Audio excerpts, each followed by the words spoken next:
Hi, my name is Nick Garcia, Max Bell. and we are filming our discussion with regards to Cycle 3. And Max has a question for me. I do. And so the goal of Cycle 3 is to work on assessing our students' knowledge. I gave them a pre-assessment about a week ago. I finally compounded that data to see that there's some students who have exceeded the standard and already know the content, and there's quite a few students who have not done that. So the goal of what I'm looking for is, as I go through this giant unit, I'm trying to assess our students on this specific standard for Grade 2. How can I do it on a day-to-day basis? According to what I'm working on right now, it's a lot of direct instruction followed up by partner work. Every single day it's got a little bit of both. They're going back and forth, so I'm looking for ideas of how to get some formative assessment to make sure the kids are understanding the material moving forward before we can get to that next day, because if they don't get it the first day, I'm going to have to go backwards instead of forwards. So what are some techniques I can use to do that? Well, in terms of techniques, I don't think we're looking at anything brand new. Stuff that you've done probably this year already, stuff that we did together last year when you were with me as a co-teacher. This could be things such as ticket out the door. We could use technological items online like Kahoot. I think you mentioned the word Socrative. You want to use the word Socrative in terms of getting an idea of what the kids know, what they don't know, and then being able to react to that pretty quickly, especially once you get instant results. I think using Think, Pair, Share, answering as a choral altogether could also work, because then you get an idea of how they're doing. Something as simple as, once again, a ticket out the door where they're writing it, or something they're doing electronically that you can check. Even could be a simple Google form that you come up with just to check for understanding. You can check for understanding in the middle of whatever you're doing, especially with regards to direct instruction. Give out prizes, do stuff like that. You could do dance line. We've done dance line before, and give them an opportunity to check in with each other, and you could be circulating around the room to see if there's any particular question or term or concept that they don't get. Go over that again afterwards, things like that.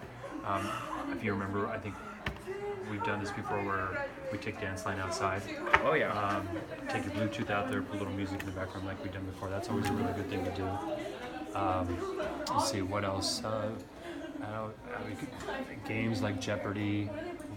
We could do that. Kahoot, of course. I don't know if we mentioned that one already. Yeah. Lots of formative type assessments that you could do, short-term, long-term, stuff that you could get information from directly technologically speaking, things like that. The quicker things I can get, the more likely. They're also working with partners for the specific project, so I was able to use the information at the beginning on that my pre-assessment or my diagnostic assessment to put the partners together, so some of the higher achieving students can be paired up with partners that are kind of almost there, the nearly meet standard, in order to make groups that are more efficient and they can work together with. But I want that individual accountability, because if we give them an assessment that they get to work with their partner on, we know how that usually works. Somebody dominates. So something where they can work for an extended period with their partner, I can pull them apart, get some quick data to see, hey, did this person pick it up, or hey, do I need to go back over this tomorrow and do a new type of warm-up, or go back and reteach it that way.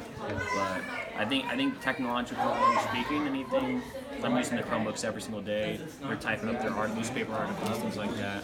Anything that can just pop in a question here or there, they can answer it as they go, and then they can upload it back. I can kind of see the stream and see, yes. Oh, this person put maybe I don't know, or didn't get it right, and go check in with them real quick, see how they're doing, see what the confusion was, and then go back to it. And if there's a whole bunch of people, obviously pull class back together and reteach direct instruction. And then an efficient way, I think, at the end is the next day I can give the data and then suit my warm-up question and do maybe different layers of warm-up questions. So like a really easy question at the beginning to recheck, and then a middle one where it takes a little bit longer to figure it out, and then like an enrichment question at the end where the students who were able to already master the standard can get all the way to that last question and be able to go a little more in depth. while most students will be able to hit the second question for that deeper understanding question. And if they get caught up on the first question, they might raise their hand and ask for more help. So I think anything I can do with their Chromebook to get some good information instantly is something I'm looking for, and then maybe taking them outside, doing something fun with them on a Friday or something like that. I like the idea of the matching up the abilities, especially with students that are having maybe some difficulty, so they can help each other. I really like that. So you're dictating that.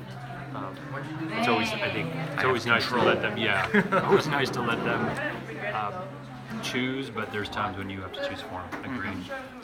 Is Verso coming in here for you at all? Are you using Verso? Oh yeah, still using Verso, still warm up, still generating a good digital citizenship and climate, which is what my goal originally was with that. And I can throw that question out there and see the different ranges before we even get started on the day, and then give more power to the students and more confidence to the students that they can either share something that they came up with that was really creative, or if they didn't feel like they knew it, they're still going to be able to share someone else's response. And people like it when someone else's response is said. I can definitely tell by little smirks and smiles, especially when I know it. So it's working on all levels for me right now. I'm really enjoying that. But looking for something in the middle of the class instead of just on the beginning side. Cool. Yeah. These all sound like great ideas. When we used to do this before, we talked about always having like multiple activities, even if you run out of time.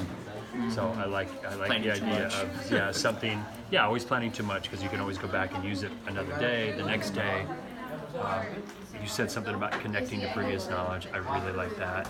That's something that you've been really good at, and you're doing a good job with it. So cool stuff. Awesome. Thank you, Darren Hirschberger, for filming us.